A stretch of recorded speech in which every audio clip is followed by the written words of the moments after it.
மோடிக்கும் அமித்ஷாவுக்கும் இங்கே அதிகாரத்தில் வரணும். வந்து உள்ளே ஏறுனா அப்புறம் வந்து யாரும் நம்மளை வந்து ரூட்ஸ்லேருந்து வரணும். எஸ். அப்போ நீங்கள் பொங்கல்னு வந்து இங்கே கதறினாலும் சரி கத்தினாலும் சரி 2000 மணிகளை கொண்டு வச்சாலும் சரி இந்த முயற்சியை எடுக்கிறாங்க. அறிவில்லை, வேற ஒன்றும் கிடையாது. விஜய் ஒரு பயந்தாங்கோலி. இதுக்காக இந்த தற்கொலை கூட்டம் வந்து நடிக்கும்னு நினைக்கிறேன். பட் அது இருந்தாலும் நான் சொல்கிறேன், ஹி ரேன் அவே ஃப்ரம் கரூர். அப்போ சிபிஐ முழுக்க அமித்ஷா கையில் இருக்குங்க. நாளைக்கு விஜயை வந்து டெல்லியில் சம்மன் பண்ணணும். இப்போ அமித்ஷா நினைக்கிறதா விஜய் செய்யணும். உன் கூட இருக்கிற நம்பர் 2 கூப்பிட்றான், நம்பர் 3 கூப்பிட்றான், நம்பர் 4 கூப்பிட்றான், இல்லைனா எல்லாருமே நம்பர் 2 வச்சுக்கலாம். அவங்க எல்லாரையும் கூப்பிட்றாங்க. நீ எதுக்கு இங்கே ஒழிஞ்சிட்டு இருக்கேன்னு கேட்குறேன். அமித்ஷா கூப்பிட்டு இவரை வந்து சைடில் உட்கார வைக்கலன்னா நிச்சயமாக விஜய் ஒரு டிசைடிங் ஃபேக்டராக பல தொகுதிகள் இருப்பார். அவர் ஜெயிப்பார்னு சொல்ல, அவர் நின்னா அவர் ஜெயிச்சிருவார். சென்னையில் நிற்க வேண்டும் என்றதான் என்னுடைய ஒரு விருப்பமாக இருக்கிறது. திருவள்ளிக்கேணி சேப்பாக்கலன்னா நல்லா இருக்கும் என்று நான் கருதுகிறேன். சர்மிளா டாக்கீஸ் நேயர்களுக்கு வணக்கம். நேர்காணலில் நாம் சந்திக்கப்போவர் மூத்த பத்திரிகையாளர் திரு ஆர்கே அவர்கள். வணக்கம். வணக்கம். அமித்ஷா அவர்கள் வருகிற 4 மற்றும் 5ஆம் தேதிகளில் தமிழ்நாடு வர்றார். மோடி பொங்கல் விழா ஸ்ரீரங்கத்தில் நடக்குது. அதற்கு முன்பாகவும் ஒரு கூட்டத்தில் பங்கெடுக்கிறாரு. திடீரென்று மோடி பொங்கல் விழா, அதில் ஒரு 2000 பெண்கள் பங்கேற்கிறாங்க. அதில் வந்து அமித்ஷா பங்கெடுக்கிறார். அப்படின்னா ஏன் திடீர்னு இந்த வேலையை இவங்க பார்க்குறாங்க, அப்படின்னா இம்பார்ட்டன்ஸ் இவங்க கொடுக்குறாங்க அப்படின்ற ஒரு கேள்வி வருது. ஏன்னா பாஜகவுக்கான பெரிய அரசு செல்வாக்கு தமிழகத்தில் இல்லாத போதிலும் இந்த முயற்சியை எடுக்கிறாங்க. அறிவில்லை, வேற ஒன்றும் கிடையாது. அதாவது பிஜேபி காரர்களுக்கு தமிழ்நாடு எப்படி ஒர்க் ஆகுன்னு, அது ஒவ்வொரு ஏரியா ஒவ்வொரு மாதிரி ஒர்க் ஆகும். இவங்க 2 இதில் தான் உள்ளே வர்றாங்க. 2 ஃபோக்கஸ். ஒன்று வந்து அதாவது இந்த ரிலிஜன் மோதல், திருப்பரங்குன்றம் எடுத்துட்டிங்கன்னா அதுதான். இந்த இந்து முஸ்லீம் பண்ணால் உள்ளே வந்துடலாம், தமிழ்நாட்டுக்குள்ளே வந்துடலான்ட்டு. ஆனால் இன்னைக்கு அங்கத்து நிலைமை என்ன, திருப்பரங்குன்றத்தில் நிலைமை என்ன? இன்னைக்கு அங்கே இருக்கிற மக்கள் சொல்கிறாங்க, என்ன சொல்கிறாங்க, தீபம் ஏற்றணும், ஏற்றிட்டு போக சொல்லுங்க அவனுங்களே அப்படிங்கிறாங்க. அந்த அளவுக்கு மக்கள் வந்துட்டாங்க. ஏதோ ஆயிட்டு போட்டு எங்களை கொஞ்சம் விடுங்க சாமி, இந்த நிலைமையில் இருக்காங்க. இப்போ அடுத்ததாக மதுரை உயர்நீதிமன்ற கிளையில் வந்து அடுத்த ஒரு வழக்கு என்ன, கந்தூரி விழா நடத்தக்கூடாதுன்னு ஒரு வழக்கு. ஸோ இது கம்யூனல் டிஸ்டர்பன்ஸ் கிரியேட் பண்ணுறதுக்காகவே தமிழகத்தில் வருகின்ற ஒரு கும்பலாக இப்போ பாஜகவை சித்தரிக்கக்கூடிய ஒரு இடத்தில் வந்து தமிழக மக்கள் வந்து நிற்கிறார்கள். இது கிடையாது திமுக அதிமுக, இதில் இவர்கள் யாருமே கிடையாது. மக்கள் வந்து நிற்கின்ற ஒரு சூழ்நிலை வந்து வருது. அறிவு இருக்கு அவங்களுக்கு. இது இஷ்யூ தான், ஃபர்ஸ்ட் இஷ்யூ தான். பிஜேபியை பொறுத்தவரை பிஜேபிக்கு தமிழ்நாடு எப்படி கிராக் பண்ணணும்னு தெரியல. 2வது வந்து விக்சித் பாரத்னு பேசிக்கொண்டிருக்கிறார்கள். அதாவது டெவலப்டு இந்தியா என்ற அந்த கான்செப்ட். அந்த கான்செப்டுக்கு வந்து நீங்கள் என்ன செய்யணும்னு பார்த்தீங்கன்னா, தமிழ்நாடு ஓன்னு கத்திகிட்டே இருக்கு. எதுக்கு? காசு கிடைக்கல. நாங்கள் கொடுக்குற வரி பணத்தில் யூபியில் கொண்டு போடுறீங்க, பீகாரில் கொண்டு போய் போடுறீங்கன்ட்டு. இது வந்து ஒரு இப்போ பிரவீன் சக்கரவர்த்தி உட்பட்ட நபர்கள் வந்து என்னதான் கத்தினாலும் கதறினாலும் கடைசியில் எங்கே போய் நிற்குதுன்னு பார்த்தீங்கன்னா, மக்களுக்கு புரிகின்ற ஒரு மேட்டர் இப்போ நான் பீகாரில் நடந்தது இல்லையா? அதாவது 10,000 ரூபாய் வந்து ஒரு 1.2 கோடி மக்களினுடைய பெண்களினுடைய அக்கௌண்ட்டில் போய் சேருது. நீங்கள் வந்து சுய தொழில் ஆரம்பிங்க என்று ஒரு மேட்டர் சொல்லிட்டு வந்தாங்க. நான் கேட்குறேன், இன்னைக்கு பீகார் தேர்தலில் நடந்தாயிற்று, ஒரு 2 மாதம் முடியுதுன்னு வச்சுக்கங்களேன். நீங்கள் 2 மாதம் ஒன்றும் டைம் கொடுக்க வேணாம். 6 மாதத்துக்கு பிறகு நீங்கள் போய் பாருங்கள், அங்கே எத்தனை தொழில் ஆரம்பிச்சிருக்காங்க, பெண்கள் எத்தனை தொழில் ஆரம்பிச்சிருக்காங்க பார்த்தீங்கன்னா ஜீரோவாக இருக்கும். அது முடியாத ஒரு பீகாரில் எப்படிங்க தொழில் ஆரம்பிக்க முடியும்? பீகாரில் என்ன இருக்குது தொழில் ஆரம்பிக்கிறதுக்கு? வளங்கள் இருக்குது, ரா மெட்டீரியல்ஸ் இருக்குது. அது ஒரு எலெக்ஷனுக்கான ஒரு ஸ்ட்ராட்டஜி. எலெக்ஷனுக்காக இப்போது இதில் இருந்து என்ன ஆகுதுன்னு பார்த்தீங்கன்னா, மக்களுக்கு இங்கே தமிழ்நாட்டில் இருக்கிற மக்களுக்கு புரியுது இவங்க என்ன செய்கிறாங்கன்ட்டு. தமிழகம் கேட்டுக்கொண்டிருக்கிறது, காசு வரலன்னு கேட்டுக்கொண்டிருக்கு. தமிழகத்துக்கு காசு வர மாட்டேங்குது. எங்கே காசு கொடுக்குறாங்க? தேர்தலுக்கு 3 நாளுக்கு முன்னால் பீகாரில் கொடுக்குறாங்க. இப்போ ஹிமந்தா பிஸ்வா சர்மா ஆசாமுடைய முதல்வர் அனௌன்ஸ் பண்ணியிருக்காரு, 8,000 ரூபாய் பெண்களுக்கு கொடுக்க போகிறேன்னு அனௌன்ஸ் பண்ணியிருக்காரு. அப்போ முழுக்க நம்மளுடைய கஜானாவில் இருந்து எடுத்துக்கொண்டு, அதாவது நம் மக்களினுடைய வரிப்பணத்தை எடுத்துக்கொண்டு ஒரு தேர்தல் ஆதாயத்துக்காக பீகாரிலையும் ஆசாவிலையும் செலவு பண்ணுறாங்க. இந்த விஷயத்தை வந்து நாம சொல்ல வேண்டிய அவசியம் இல்லை. மக்களுக்கு நேராகவே போய் சேருது. எப்படி போய் சேருதுன்னு பார்த்தீங்கன்னா, இவர்கள் செய்கின்ற விஷயங்களால் போய் சேருது. இது 2வது விஷயமா இருக்கிறது. 3வது எடுத்து பார்த்தீங்கன்னா, தமிழ் என்று நன்னா பேசிக்கொண்டிருக்காரு. எல்லா இடத்துலையும் தமிழ். திருக்குறள் வந்து ஐநா சபையிலிருந்து ஆரம்பித்து எங்கே வேணாலும் என்னொரு விழா இருந்தாலும் பிரதமர் வந்து பேசுகிறார். ஆனால் என்ன இவங்க வந்து ஒவ்வொரு பில்லுலையும் பார்த்தீங்கன்னா சம்ஸ்கிருதம் இல்லைன்னா ஹிந்தியை நுழைச்சு கொண்டே இருக்கிறாங்க. அப்போ இதனுடைய அவசியம் என்ன? இதுவரை, அதாவது 1947 7 ஆரம்பித்து நம்ம இதுவரையான காலகட்டத்தில் வந்து பாஜக அதிகாரத்தில் இருந்த டைமில் கூட, ஏபி வாஜ்பேயி இருந்த டைமில் கூட என்ன மொழியில் வந்து நம்ம பில்களை வந்து நேம் பண்ணியிருக்கோம், ஆக்ட் எந்த மொழியில் வரும்னு பார்த்தீங்கன்னா ஆங்கிலத்தில் வரும். இப்போ அதற்கு நேர்மாறாக வந்து ஹிந்தியில் வருது, இல்லைன்னா சம்ஸ்கிருதத்தில் வருது. இதை வந்து அனைவரும் எடுத்து பேசிக்கொண்டே இருக்கிறார்கள். வாயில நுழையாத பேர்கள். ஜி ராம்ஜி, என்ன என்ன இது? அப்போ மகாத்மா காந்தியினுடைய பேரை எடுக்கிறது. இதெல்லாம் மக்களுக்கு எளிதாக போய் சேருகின்ற விஷயம். அப்ப நீங்க பொங்கல்னு வந்து இங்க கதறினாலும் சரி, கத்துனாலும் சரி, 2000 பெண்களை கொண்டு வச்சாலும் சரி, காசி என்னது என்னது காசி விழாவா என்னது? காசி தமிழ் தமிழ் சங்கம். தமிழ் சங்கம் என்றதுக்கு வந்து கவர்னர் போய் ரயில்வே ஸ்டேஷன்ல நின்று கொண்டு அவர்கள் எல்லாம் வண்டி ஏத்தி விட்டாலும் சரி, நீங்க அவங்களுக்கெல்லாம் ஃப்ரீயா வந்து அங்க பயணம் கொடுத்தாலும் சரி, அங்க வந்து ஃப்ரீயா வந்து 3 ஸ்டார் 5 ஸ்டார் ஹோட்டல்ல போட்டாலும் சரி, ஒரு ஒரு மேட்டர் வந்து தமிழ்நாட்டுல ஒர்க் ஆகுது. நீங்க மிக தெளிவாக இங்க இருக்கின்ற விஷயங்கள் இருக்கிறது. இங்க இருக்கின்ற டெவலப்மென்ட் நீட்ஸ் இருக்கிறது. இங்க பல மக்கள் வந்து தன்னுடைய அ வாக்குகளை இழக்கக்கூடிய சூழல் வந்து இப்ப தமிழ்நாட்டில் நடந்து கொண்டிருக்கிறது. அதாவது தமிழ்நாடும் குஜராத்தும் எடுத்து பார்த்தீங்கன்னா, இதுதான் அதிகமாக மக்களுக்கு வேலை வாய்ப்பு கொடுக்கின்ற மாநிலங்கள். இந்த 2 மாநிலங்கள் எத்தனை பேர் நீக்கியிருக்கீங்க? எஸ்ஏஆர்ன்னு சொல்லிட்டு. அப்ப இது எல்லாம் வச்சு பார்க்கும்போது, மக்களுக்கு கடைசியில என்னன்னு பார்த்தீங்கன்னா, இவனுங்க வந்து உருப்பட மாட்டாங்கங்கிறது தான் வருது. தட் இஷ்யூ வந்து புரிய மாட்டேங்குது. பிஜேபி கம்யூனல் ரைட்ஸ்ல தான் வளர முடியும் என்ற ஒரு ஒத்தை புள்ளியில் அங்க வந்து நிக்குது. 1. 2வது வந்து டெவலப்மென்ட் நெறைய நடந்துருச்சு என்று ஒரு ஒரு ஒரு தோரணை வந்து கிரியேட் பண்ண பார்க்குறாங்க. டெவலப்மென்ட் ஆக்சுவலா நடக்கலன்னா இது பண்ண முடியாது. இந்தியா வந்து அதல பாதாளத்தில் இருக்கிறது. இப்போ ருப்பிய வச்சு தான் இவரு one of the main campaign plans வந்து ரூபா வந்து டாலருக்கு நிகரா சரிந்து கொண்டிருக்கிறது அப்படின்னு சொல்லிட்டு அவர் 2014 வந்து வருகிறாரு. ஸ்ரீ ஸ்ரீ ஸ்ரீ ஸ்ரீ ஸ்ரீ ஸ்ரீ ஸ்ரீ ஸ்ரீ ரவிசங்கர்னு ஒருத்தர் அது என்ன பேருங்க? ஒருத்தர் பேருக்கு முன்னால ஒரு 1000 ஸ்ரீ போட வேண்டிய, இல்ல 2 ஸ்ரீ போட வேண்டிய அவசியம் என்னன்னு புரியல. அந்த மாரியான ஒரு யோகா தெரிந்த ஒரு மனிதர் என்ன பண்றாங்க பார்த்தீங்கன்னா, refreshing to know that when Modi comes to power Ruby will be at 40 versus the dollar அப்படின்னு போடுறாரு. இருக்கிறவங்க பூரா ஜூஹி சாவ்லா என்ற ஒரு நடிகை வந்து எவ்வளோ அருவருக்கத்தக்க ஒரு ஒரு பதிவு போட்டாங்கன்னா, நல்ல வேளை என்னுடைய ஜட்டியினுடைய பேர் ரூபான்று கிடையாது. ரூபான்றது போட்டிருந்தா அது கீழே விழுந்திருக்கும்னு சொல்றாரு. இதை விட அருவருக்கத்தக்க விஷயங்கள் இந்த மாதிரி அமிதாப் பச்சன்ல இருந்து எல்லாரும் போட்டாங்க. இன்னைக்கு எவனாச்சும் பேசுறான்னா, ரூபாவினுடைய மதிப்பு என்ன? ரூ. 91. வெளிநாடு போக முடியாத சூழ்நிலை. யாரு? மிடில் கிளாஸ்க்கு. மிடில் கிளாஸ் அடிக்கிறாங்க. மன்ரேகா போற ஸ்கீம்ஸை தூக்கிட்டு நல்ல நலிந்த மக்களை அடிக்கிறார்கள். யாரு வாழறா? நல்ல சொகுசா வாழ்றான். அவனுக்கு வந்து குவிந்து கொண்டே இருக்கு. எல்லாம் அதானிக்கு, எல்லாம் அம்பானிக்கு என்ற ஒரு நிலையில் வந்திருக்கிறது. இன்னைக்கு நவி மும்பை ஏர்போர்ட்ல ஒரு பெரிய பிரச்சனை. அதானியுடைய ஏர்போர்ட். அவர் என்ன சொல்றாருன்னு பார்த்தீங்கன்னா, service providers, telecom service providers, இந்த ஃபோன் எல்லாம் நாங்க வந்து யூஸ் பண்ணவே முடிய மாட்டேங்குது. ஏன் யூஸ் பண்ண முடிய மாட்டேங்குது? அவர் அதுக்கு கட்டணம் கட்டுங்கிறாராமா. ஏர்டெல், ஏர்செல், வோடாஃபோன் கிட்ட நீ காசு குடுயா, எனக்கு என்ன 50 லட்சம் 1 கோடின்னு நீ காசு கொடு, அப்பதான் நீ பண்ண முடியும்.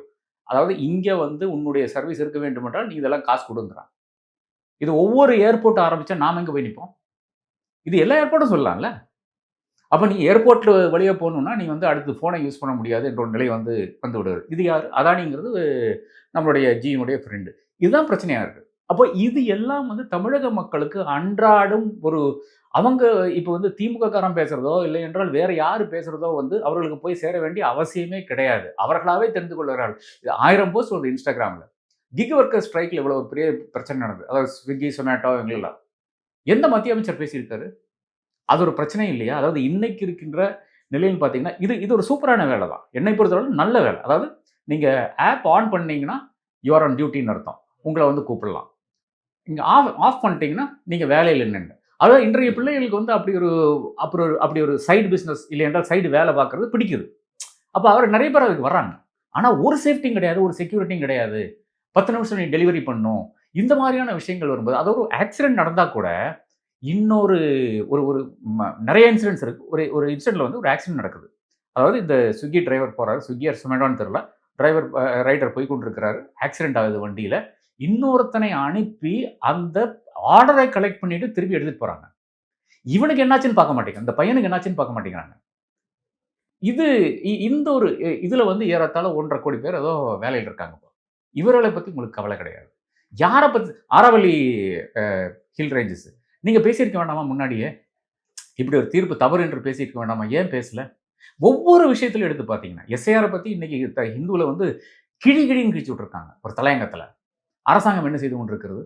அதாவது என்னங்க இது எஸ்ஐஆர்? அதாவது இவங்க வந்து அந்த கால வரம்பை வந்து நீட்டிட்டே போவாங்களாமா. ஃபர்ஸ்ட்டு 5 மாசம் பண்ண வேண்டியத வந்து 50 நாள்ல பண்ணணும்னு சொன்னாங்க.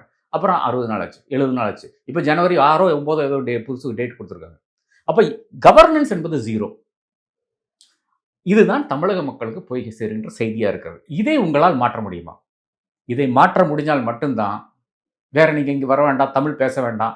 ஏங்க என்ன தமிழுங்க பேசியிருக்காரு? இல்ல அதனாலதான் அவங்க கூட்டணியோட வராங்க. கடந்த நாடாளுமன்ற தேர்தல்ல ஆ. அவங்க தலைமையில கூட்டணி இருந்தது. ஆனால் இப்போ சட்டமன்ற தேர்தல் உடனே அதிமுகவோட கூட்டணி போனாதான் சரியா இருக்குன்னு வராங்கல்ல. அது சேஞ்ச் தானே அது. என்னை பொறுத்தவரை அது சேஞ்ச் கிடையாது. என்னை பொறுத்தவரை தமிழ்நாட்டுல எப்படியாச்சும் அதிகாரத்தை பிடிக்க வேண்டும் என்ற அந்த ஒரு விஷயத்துக்காகத்தான் அப்படி உள்ள வருகிறார்களே தவிர, யார் அனௌன்ஸ் பண்ணா கூட்டணிய? பேச விட்டாங்களா? எடப்பாடி பழனிசாமி ஏப்ரல்ல இங்க வந்தார்ல, அமித்ஷா வந்தார் இல்லையா? பேச விட்டாரா? என்னை பொறுத்தவரையில மோடிக்கு தமிழ்நாட்டுல ஒரு பெரிய இமேஜ் மேக் ஓவர் தேவைப்படுகிறது. தமிழ்நாட்டை பொறுத்தவரை இந்த இமேஜ் இருக்கு இல்லையா? இங்க வந்து தமிழ்ல பேசுறது, இங்க கோயில்களுக்கு போறது, குளத்துக்கு போறது. இந்த இமேஜ் தமிழ்நாட்டுல வொர்க் அவுட் ஆகாது. ஏன் ஜெயலலிதா போகாத கோயிலுக்கு குளமா? அதனால மட்டும் அவங்களுக்கு வந்து ஓட்டு வராதுங்க. இந்துக்கள் கூட ஓட்டு போட மாட்டாங்க. அப்படி வாக்கு வராது தமிழ்நாட்டுல. மோடிக்கு ஒரு இமேஜ் மேக் ஓவர் தேவை. ஏனென்றால் இன்னைக்கு பிஜேபினா மோடி, மோடினா பிஜேபி என்ற நிலை தான் இன்னைக்கு. தமிழ்நாட்டுல மட்டும் கிடையாது. இந்தியா பூரா அப்படித்தான் இருக்குது. அப்படி இருக்கும்போது நீங்க ஹிந்தியிலேயே பேசலாம். யாரும் ஒரு தவறும் சொல்ல மாட்டாங்க. ஆனா ஹிந்தி திணிக்காதீங்க. இப்ப என்இபி மூலமாக என்ன சொல்றீங்க? ஹிந்தி திணிப்பு அப்படின்னு சொல்றீங்க. 3 லாங்குவேஜ் ஃபார்முலா. இங்க இருக்கிறவன் 3 பாஷை கத்துக்கணும். அங்க இருக்கிறவன் வந்து ஒரே ஒரு லாங்குவேஜ் தான் கத்துப்பான். இந்த மாதிரியான விஷயங்கள் வந்து தமிழ்நாட்டுல நடக்காது. அது வந்து இந்த ஆட்சியாளர்கள் இருந்தாலும் சரி, எந்த ஆட்சியாளர் இருந்தாலும் சரி, திமுக இருந்தாலும் சரி, காங்கிரஸ் இருந்தாலும் சரி, கம்யூனிஸ்டுகள் இருந்தாலும் சரி, அதிமுக இருந்தாலும் சரி, யார் இருந்தாலும் இந்த இது வந்து இங்க வொர்க் அவுட் ஆகாது. Modi needs an image makeover in Tamil Nadu. That is not being done at this point. புதுவரவாக விஜய் வந்திருக்க பிறகு அவங்களுடைய ஸ்ட்ராட்டஜி என்னவாக மாறி இருக்கு? ஏன்னா எப்படியாவது இந்த எலெக்ஷன்ல வெற்றி பெற்றாக வேண்டும்ன்ற நிலையில பிஜேபி இருக்கா? அல்லது 2031 தான் நம்ம இலக்கு, இந்த எலெக்ஷன்ல நம்ம கான்சன்ட்ரேட் பண்ண வேண்டிய அவசியம் இல்லைன்னு நினைக்கிறாங்களா? நீங்க எப்படி அதை இல்ல நான் பார்த்த மட்டும் இப்போ டெல்லியில ஒரு பெரிய ஒரு கன்ஃபியூஷன் போயிட்டு இருக்கு. அந்த ஹிரேன் ஜோஷி என்ற ஒரு நபர் பிரதமருடைய இமேஜுக்கு காரணமான நபர்.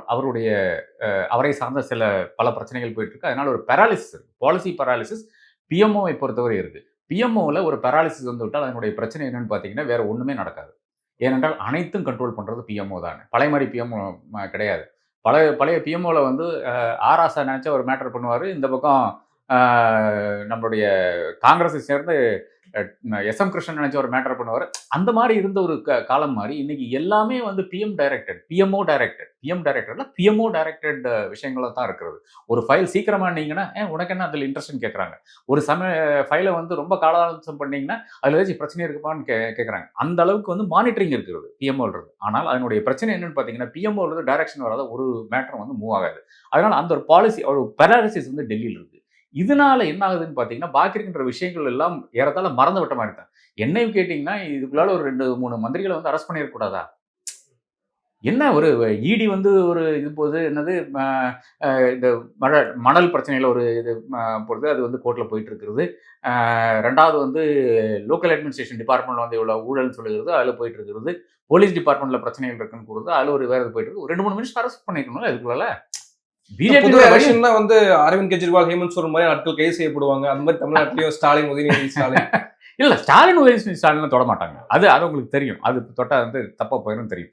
ஆனால் இது இப்படி ஒரு மேட்டரை வந்து அம்சமா வந்து கோர்ட்டும் இடியும் வந்து எடுத்து சொலையா கொடுக்குது. மணல் கொள்ளை என்ற விஷயத்தை மணல் கொள்ளை இல்லைன்னு யாரும் சொல்ல முடியாது இல்லையா? ஒரு காலத்திலையும் வந்து மணல் கொள்ளை இல்லை என்று தமிழ்நாட்டில் யாருமே பேச முடியாத சூழ்நிலை. இதை வந்து ஏன் ஒரு கேம்பெயின் எடுத்துட்டு போகலான்னு கேட்குறேன் பிஜேபி. அடுத்தது உள்ளாட்சி அமைப்புகள்ல வந்து இன்னைக்கு ஒரு நகரத்துல கூட நடக்க முடியாத ஒரு சூழ்நிலை இருக்கிறது. இந்த ஒரு ரோடு தமிழ்நாட்டுல வந்து ஒழுங்கா இருக்கா? ஒரு சிட்டில ஒரு ரோடு ஒழுங்கா இருக்கான்னு பார்த்தீங்கன்னா எங்கேயுமே கிடையாது. பல இடங்கள்ல குப்பையை அள்ளுறதே கிடையாது. ரோடு, குப்பைங்க. அப்புறம் ஸ்ட்ரீட் லைட். இந்த 3 விஷயங்கள் வந்து பல நகரங்கள்ல வந்து ஜீரோவா இருக்கிறது. என்ன கான்சன்ட்ரேட் பண்ணாங்கன்னா எல்லா இடத்துலயும் பார்க் கிரியேட் பண்ணலாம். இது பிளே ஃபீல்ட் கிரியேட் பண்ணலாம். அதே மாதிரி இந்த என்னது இந்த என்டர்டைன்மெண்ட் பொழுதுபோக்கு அம்சங்கள் அதெல்லாம் கிரியேட் பண்ணலாம். அதுல பெரிய இது கமிஷன் இருக்கு. ஆனா அது நல்ல விஷயமா தான் நான் பார்க்கிறேன். இருந்தாலும் பெரிய கமிஷன் இருக்கு. அதை நான் மறந்து விட முடியாது. அப்போ அதில் தான் கான்சென்ட்ரேட் பண்றாங்க. எவ்வளவோ விஷயங்கள் இருக்கு. இந்த ஒரு விஷயத்தை எடுத்து, இல்லை என்றால் 2 விஷயங்களை எடுத்து, இது இந்த மந்திரினால தான் சொல்லிட்டு ஒரு நேரேட்டிவ் பில்ட் பண்ணி அதன் பிறகு தாராளமாக அரெஸ்ட் பண்ணலாம். எப்படி செந்தில் பாலாஜியோட அரெஸ்ட் வந்தது? எந்த அளவுக்கு போனாங்க அவங்க? அந்த கேம்பெயின் பாருங்க. 2021, 22ல நடந்த கேம்பெயின் பாருங்க. என்ன மாதிரி கேம்பெயின் எடுத்துப்பாங்க, எந்த கோதி மீடியா வந்து எந்த அளவுக்கு வந்து கொந்தளிச்சு என்னென்ன பண்ணாங்கன்னு பாருங்க. அப்புறம் இப்ப நடக்கிற கேம்பெயின் பாருங்க. இது வந்து பாலிசி பராலிசிஸ்னால தான். அப்ப பிஜேபிக்கு என்னை பொறுத்தவரை நரேந்திர மோடியினுடைய பிஜேபி, அமித்ஷானுடைய பிஜேபி, ஆஃப்கோர்ஸ் அதுவும் மோடியினுடைய பிஜேபி தான். மோடிக்கும் அமித்ஷாவுக்கும் இங்க அதிகாரத்துல வரணும்னு இருக்குது. அதாவது ஒரு 3 மினிஸ்டர் வந்து உள்ள நுழைச்சிடணும், இல்லைன்னா 2 மினிஸ்டர் உள்ள நுழைச்சிடணும். பீகார் முடிஞ்சு நெக்ஸ்ட் வெஸ்ட் பெங்காலும் தமிழ்நாடு தானே சொன்னார்ல. ஆமாமா. அது இருக்கு. டெஃபினட்டா இருக்கு. அதனால தான் டெஃபினட்டாக இது செய்ய வேண்டும் என்று அவர்கள் நினைக்கிறார்கள். அதாவது எப்படியோ ஜெயிக்கணும்னு. பாஜகவினுடைய அதாவது ஆர்எஸ்னுடைய நோக்கமோ, இல்லையானால் சங் பரிவாரின் நோக்கம் அது கிடையாது. நாம தமிழ்நாட்டுக்குள்ளால வருகும்போது நம்ம வந்து மெல்ல வர வேண்டும். வந்து உள்ள ஏறுனா அப்புறம் வந்து யாரு நம்மளை வந்து ரூட்ஸ்ல இருந்து வரணும். Yes. They will not be able to they should not be able to take us out தான். அப்போ இப்போ வந்து ஒரு ஈகோவில் தான் இந்த வண்டி ஓடிட்டு இருக்கு. 2024 எங்களுக்கு அதிகாரத்துக்கு வர வேண்டும் என்பது ஈகோ மேலே தான் வருகின்ற ஒரு விளையாட்டமாக தான் இருக்கிறது. அது ஏனென்றால் ராகுல் காந்தி வந்து பாராளுமன்றத்தில் பேசிட்டாரு. You can never enslave the people of தமிழ்நாடுன்னு பேசிட்டாரு. அது வந்து நம்ம வந்து ஃபேக் என்று ப்ரூவ் பண்ண வேண்டும். அதுக்காகத்தான் நடக்கின்ற விளையாட்டமாகத்தான் தெரியுது. இதே சங் பரிவார்கிட்ட விட்டீங்கன்னா அவங்க இன்னொரு 10 வருஷம் கழிச்சு வந்தாலும் போகிறோம், ஆனால் வருவோம் என்ற இதில் இருப்பாங்க. இங்கே கோயிலுக்கு போகிற க்ரௌடை வந்து நீங்கள் சங்கி க்ரௌடாக மாற்ற முடியாது. கேரளாவில் மாற்றிட்டாங்க. இங்கே மாற்ற முடியாத ஒரு சூழ்நிலை இருக்கிறது. அது ஏன்னு பார்த்தீங்கன்னா ஒரு சேகர்பாபுவும் பட்டையை போட்டு தான் நடந்துருக்கு. பட்டைனா இந்த பட்டை கிடையாது, இந்த பட்டையை போட்டு தான் நடந்துட்டு இருக்கிறாரு.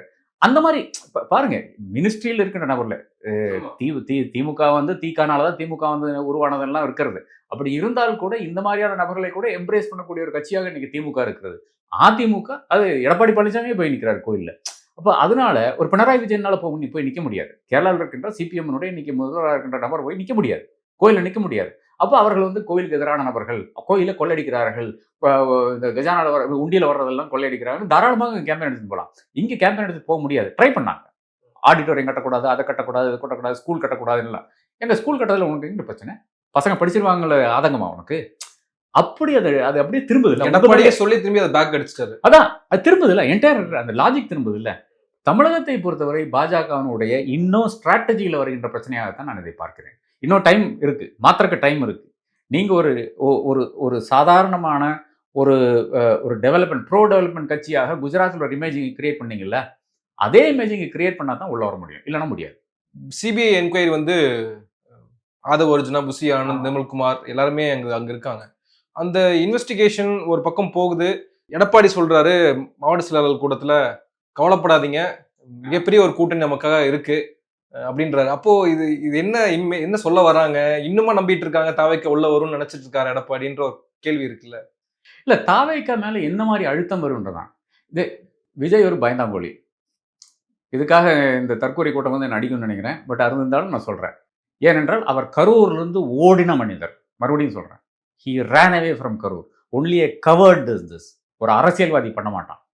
அதாவது கீழ்மட்டத்தில் இருக்கின்ற ஒரு கிராமத்தில் இருக்கின்ற ஊர் கிராமத்தில் ஒரு மெம்பராக இருக்கின்ற ஒரு நபர், திமுகவினுடைய அதிமுகவினுடைய மெம்பராக இருக்கின்ற நபர் வந்து அது வந்து இப்போ திமுக கிராமத்தில் வந்து அதிமுக பெரும்பான்மை இருந்தாலும், அதிமுக கிராமத்தில் வந்து திமுக பெரும்பான்மை இருந்தாலும் அவர்கள் சளைக்காமல் நிற்பார்கள். அங்கே இருக்கின்ற வேலையை செய்து முடிப்பார்கள். இது பண்ண முடியுமா? விஜய்னால பண்ண முடியுமா? ஏன் ஓடினார் இருந்தாலும்? பயம் தானே. அவர் மட்டுமா ஓடினாரு? இல்லை, கும்பலே ஓடிச்சு. அப்போ சிபிஐ முழுக்க முழுக்க அமித்ஷா கையில் இருக்குங்க. நாளைக்கு விஜயை வந்து டெல்லியில் சம்மன் பண்ணான். ரஜினி அளவுக்கு கூட இந்த ஆளுக்கு வந்து தைரியம் கிடையாது. ரஜினியை ஒரு முறை வந்து அவர் வந்து பயஸ் கார்டனுக்கு போய்கிட்டு இருந்தார். அந்த டைமில் திடீர்னு வந்து வழிமறித்து 1994 நினைக்கிறேன், முதலமைச்சர் வர்றாங்க, அவங்களுக்கு அங்கே போக முடியாது, பேரிகேட் போட்டோம் அப்படிங்கிறாரு. அப்புறம் ரஜினி கேட்குறாரு, நான் இந்த ரோட்டில் இங்கே இறங்கி நின்னா என்ன ஆகுன்னு தெரியுமா உனக்குன்னு கேட்டார். அந்த கேள்வி கேட்கறதுக்கான திராணி, அந்த ஒரு தைரியம் வந்து விஜய்க்கு இருக்கான்னு கேட்டால் என்ன நான் சொல்லுவேன், இல்லைன்னு. நீங்கள் போக வேண்டியது தானே, டெல்லிக்கு போக வேண்டியது தானே, அவன் கூப்பிட்டுமே. ஏன் நீங்கள் இருக்கிறவங்க பூரா கூப்பிட்றாங்க? யார் போனா? புசி ஆனந்த் போனார், ஆதவ் அர்ஜுன் போனார், சிடிஆர் நிர்மல்குமார் போனார்.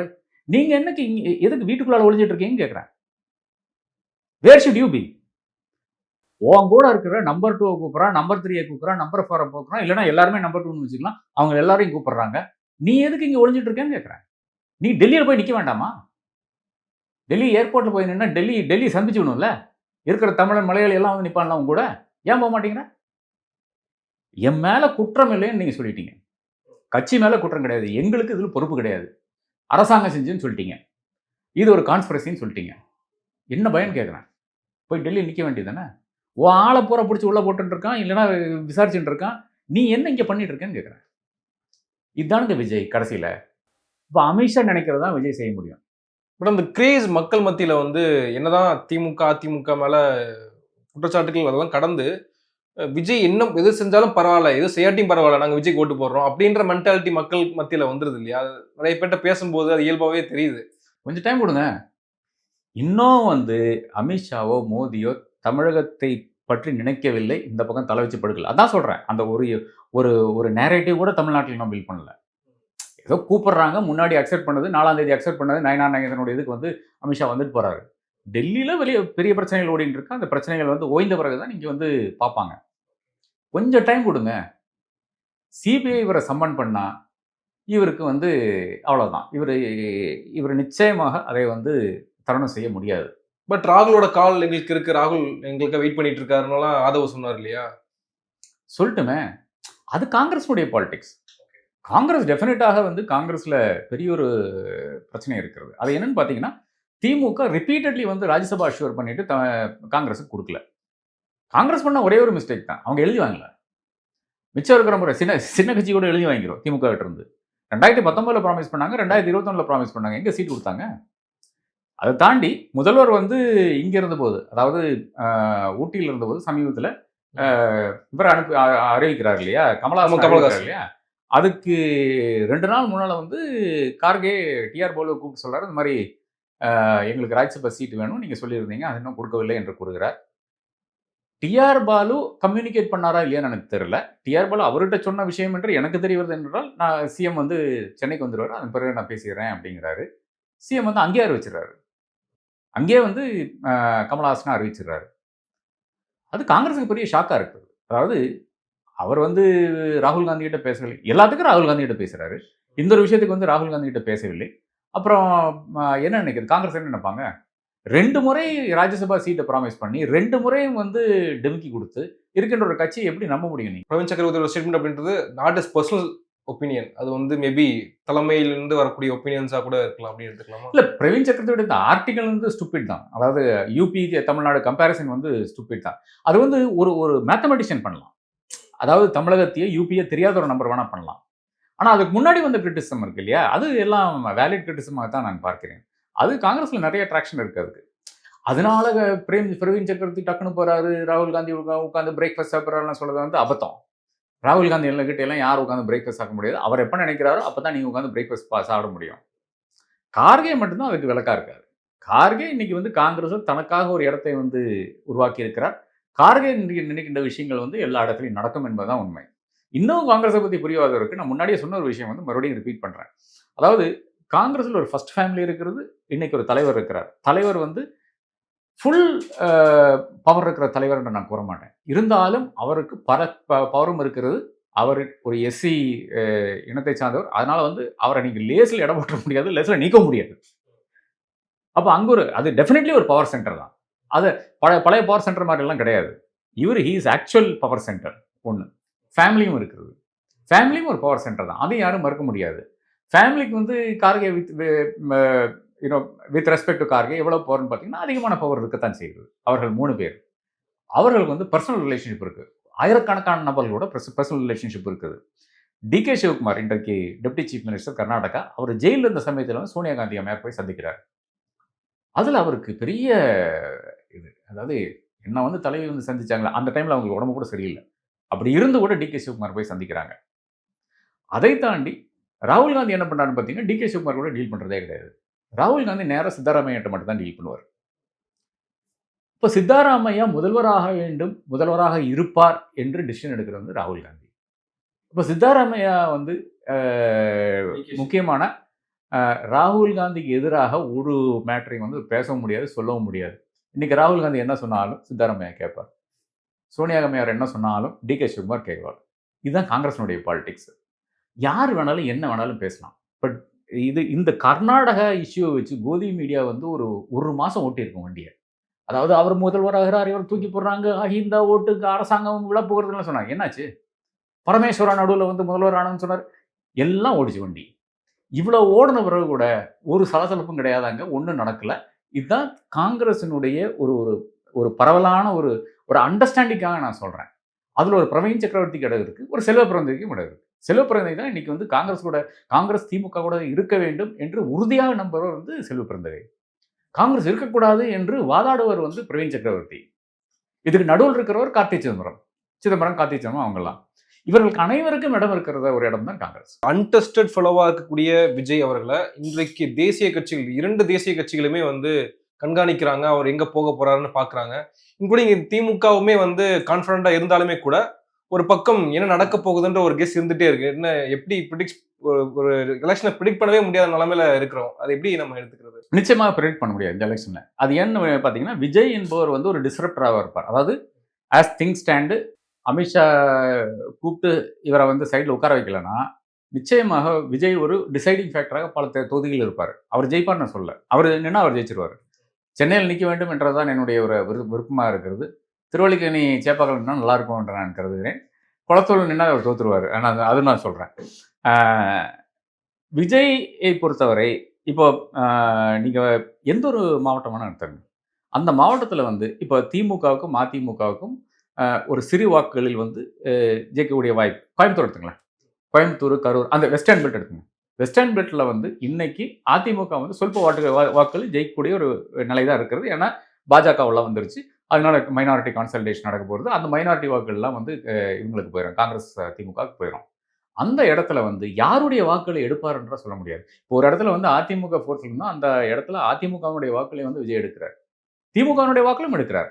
ஆனால் ஒரு ஒரு பெரிய மாசா இருக்கிற இடத்துல வந்து 10% ஆஃப் டிஎம்கேயும் 10% ஆஃப் ஏடிஎம்கேன்னு பார்க்கும்போது வித்தியாசம் இருக்கும். அதாவது 10% ஆஃப் 50,000ம் 10% ஆஃப் 10,000க்கும் பெரிய வித்தியாசம் இருக்குது.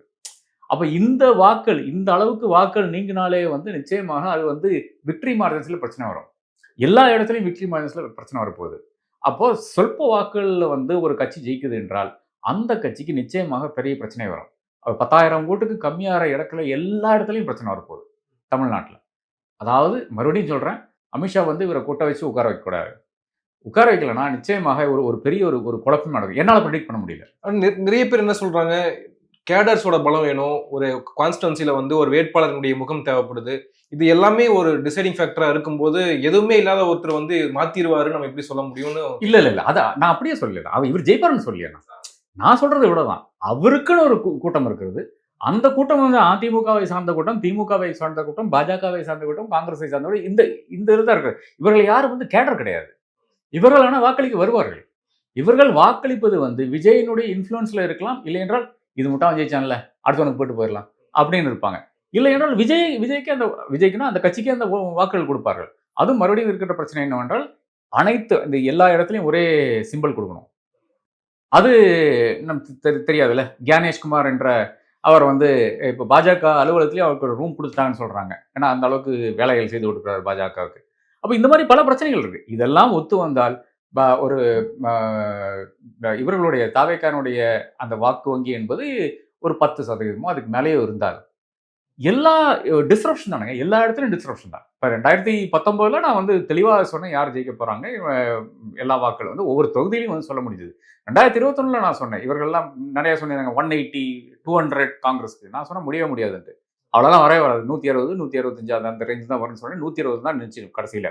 2024 நான் I think one of the very few to say that 40 for DMK காங்கிரஸ்னு. அதுவும் வந்தாச்சு. என்னால் இந்த தேர்தலில் சொல்ல முடியல. அது இன்னைக்கு மட்டும் கிடையாதுங்க. நான் சொல்ற தேர்தல் நாள் வரை என்னால் சொல்ல முடியாது. ஆனால் அமித்ஷா வந்து கொட்டை வச்சு உட்கார வச்சாருன்னா அப்புறம் தாராளமாக சொன்னேன், இது யாருமே கிடையாது, இவன் ஹீரோ கிடையாது, ஜீரோன்றது தெரிஞ்சுவிடும். அதுக்கு அமித்ஷா தயாராகிறா இல்லையான்னு பார்த்தீங்கன்னா, எனக்கு தெரிஞ்ச தகவல், போன மாதம் வந்த தகவல் என்னன்னு பார்த்தீங்கன்னா, அமித்ஷாவை பொறுத்தவரை இவர் வந்து கொஞ்சம் கிறிஸ்டியன்ஸ் ஓட்டு எடுத்துருவாரு. கிறிஸ்டியன் ஓட்டு எடுத்தாருன்னா நமக்கு கொஞ்சம் ஈஸியாகும் என்று அமித்ஷா நினைக்கிறார். அதான் அமித்ஷாவினுடைய ஒரு அவுட்லுக்காக இருக்கிறதாக நான் அறிகிறேன். அந்த ஒரு பாதையில் அவங்க பயணித்தாருன்னா நிச்சயமாக சமன் வராது, அப்புறம் வந்து பயம் வராது, தென்னாலிக்கெல்லாம் பயம் சொல்ற மாதிரி நிச்சயமாக அந்த அளவுக்கு பயம் வராது என்று நான் கருதுகிறேன். பயம் இல்லை என்றால் நிச்சயமாக தமிழகத்தினுடைய 2026 விக்டரி என்பது ஒரு சில வாக்குகள் தான் இருக்கும். எல்லா கான்ஸ்டிட்யூன்சிலையும் அந்த மாதிரி தான் இருக்கும் என்று நான் கருதுகிறேன். டிசைசிவ் விக்டரி தான் இதுவரை தமிழ்நாடு கொடுத்தது. இந்த முறை இருக்காது என்று நான் கருதுகிறேன். நன்றி சார், நிறைய விஷயங்களை தெளிவுபடுத்திருக்கீங்க. நன்றி.